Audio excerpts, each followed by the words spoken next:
Well, right now it's time for another Soy Market Update Series conversation. Joining us, he is a farmer leader with the United Soybean Board out of Wisconsin. Tony Mellington is with us here today on the show. Tony, welcome into AOA. It's good to talk with you.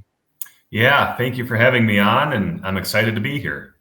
Well, I know our topic today is soybean exports, and of course, that is such a hot topic right now in agriculture, and a lot of challenges out there with today's farm economy and what farmers are facing when it comes to trade and more. So, talk to us about what United Soybean Board is focusing on right now to kind of help promote U.S. soy as a high quality, sustainable, and reliable product, Tony. Absolutely. So I'll start with the mission of the Soy Checkoff, which is to create value for the U.S. soybean farmer. So every investment we make has that intended purpose. Now, I'm here, I can talk specifically about exports, and I'd be happy to do that. I think I'll start with maybe a big picture, overarching overview of it. We can get into more specifics as the conversation goes on. But when we look at funding soy export promotion through the Checkoff, we look at what's going to move the needle for the U.S. soybean farmer. And part of that is differentiating our product versus our competitors. And each country that we go into, sometimes that means something different. In more developed countries, that may mean differentiating based on sustainability metrics. In less developed countries, it may mean differentiating based on quality metrics, such as your oil yield, the quality of the oil once the foreign crushers crush it, the quality of the oil and meal that they receive, and the storability of U.S. soybeans versus our biggest competitor, Brazil.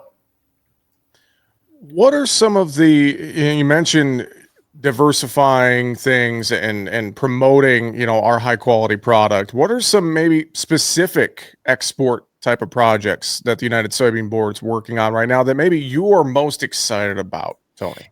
Yeah, it's hard to pick, one that I'm most excited about. I would say if we kind of break it down to region, I'm excited about our work in the Americas region, which would be the northern part of South America and Latin America, because that's where we're really able to differentiate our product. That's really where we're going in. There's already a preference for soybeans, and now we're creating that preference for U.S. soybeans. Conversely, on maybe the other side of the globe, it's work where it's introducing soybeans and getting that first taste of soybeans and what that can do for the rations of whatever animals they may be feeding, mostly aquaculture and the poultry industries. And so you kind of get the best of both worlds. One thing that we have noticed is, right now our soybeans are on sale to the world. And so buyers who are not traditional buyers of U.S. soybeans are starting to buy U.S. soybeans.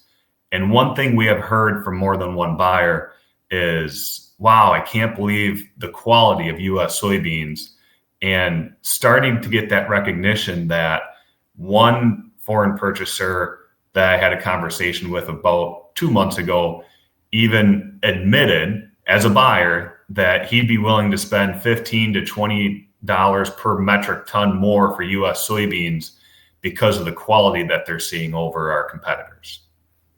Tony Mellington with the United Soybean Board joining us here today on the Soy Market Update series. And you mentioned aquaculture and animal ag, and that's an interesting piece that I always like to highlight when I have these conversations, Tony, because a lot of those partnerships, and maybe you could talk about a few of those, but that relationship with animal agriculture and things like that, and kind of, helping to feed animals that turn around and add value back into our overall ag economy and more. I mean, that is a great relationship that I don't think is talked about enough when it comes to exports, right, Tony? Yes, I would agree. To kind of give an overarching view on how USB handles the export funding that we do, USB itself is not going to these countries. As a farmer leader, I have opportunities to go, but we have the United States Soybean Export Council that does a lot of work on our behalf. We have WISH, the World Initiative for Soy and Human Health, that is in that introductory market, trying to get that first taste of soy. And then we also partner with USAPEC and USMEF, understanding that animal agriculture is the ultimate end user of the majority of our soybeans, almost all of our soy meal. And so to help promote and lift up American meat products internationally to drive that demand at home. Well, we got about a minute left, just over a minute here. If folks want to learn more and stay up to date with a lot of these export projects and more, I'm sure UnitedSoybean.org is a great way to get started, right, Tony? That is a great way to get started. What I would say is once you're there, go to the directory, look at your state, and see who the USB farmer leaders are from your state and reach out to them. That's part of what we signed up for when we signed up to throw our hat in the ring, so to speak, to be a USB director. Is to communicate with our fellow farmers about what your money, the checkoff, is doing for you. Any other final thoughts for us in terms of the work that the Soy Checkoff's doing when it comes to soybean exports, Tony? I'll wrap it up real quick and just say that everything we do has an intent and purpose behind it.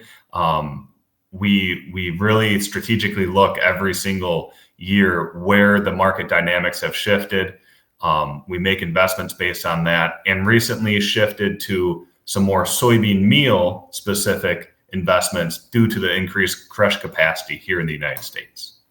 Well, again, UnitedSoybean.org for more information. We appreciate the conversation. Tony Mellenson, farmer leader at United Soybean Board from Wisconsin. Thanks for joining us on the Soy Market Update series here on AOA. We appreciate it. Thank you.